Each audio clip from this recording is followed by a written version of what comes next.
First of all, 80% of families in Gaza now rely on humanitarian aid. A what? 80% of families in Gaza rely on humanitarian aid. I didn't hear. Or what? 80% of people in Gaza rely on humanitarian aid. Why? Why? Because Yeah, they have nothing. They had an opportunity. Israel left. There were greenhouses. But may I finish? There were opportunities to develop an economy. The fact that they're all on goddamn welfare really shows something. And they're in refugee camps. That's all self-induced. Be self-reliant. Build a state. Do something right. Work instead of going out and make rockets. I'm not feeling sorry for people who rely on the United Nations. Build a state. Do something right. Okay, I'm just... Go ahead. I'm going to move on to my question. Yeah. I'm going to move on to my question, if that's okay. Yeah. I'm a Palestinian citizen of Israel. My grandparents were internally displaced from Yafa to Nazareth and from Ain Harod to Bisan, where my grandparents, his land in Ain Harod was confiscated by absentee property law, despite being present by all means.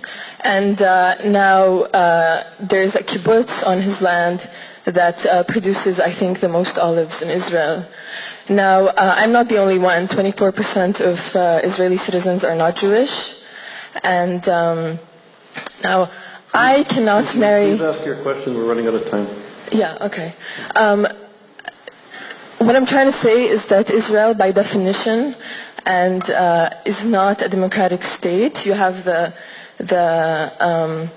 right of return law that says that any Jew can return to Israel. You know that but I cannot marry somebody from Ramallah without... You know that the Palestinian Authority has a right to return law? Is the Palestinian Authority a racist state?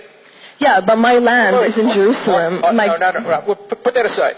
The Palestinian Authority has a law of return. China has a law of return.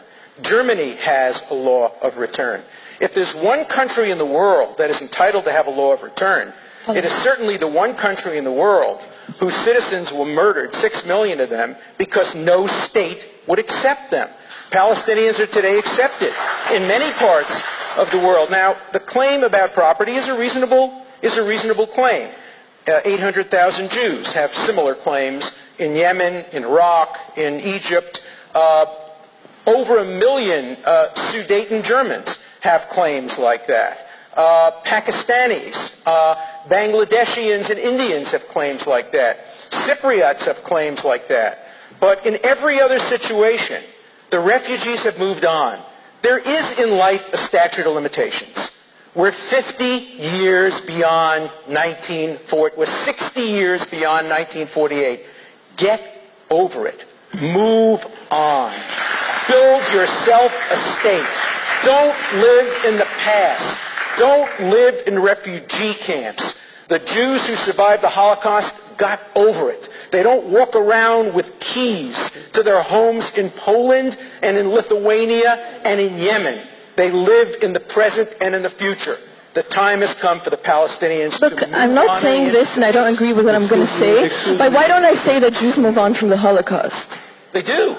They do. They built a state. They won a woman won a Nobel Prize. Holocaust survivors. They're inventing. They're doing productive things. The Palestinians tragically are living in the past. They're rooted in their refugee camps. It's not all their fault. It's not all their fault.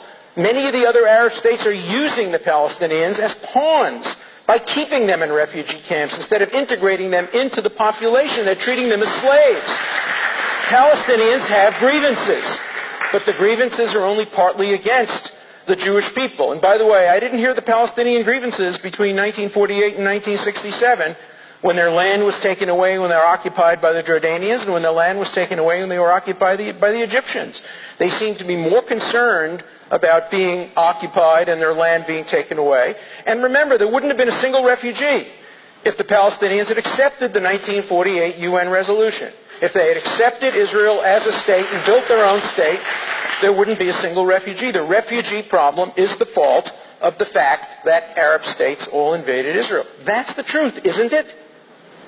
So, on this note, Amtrak is not going to wait. Unfortunately, we have to cut the evening now because of the train schedule.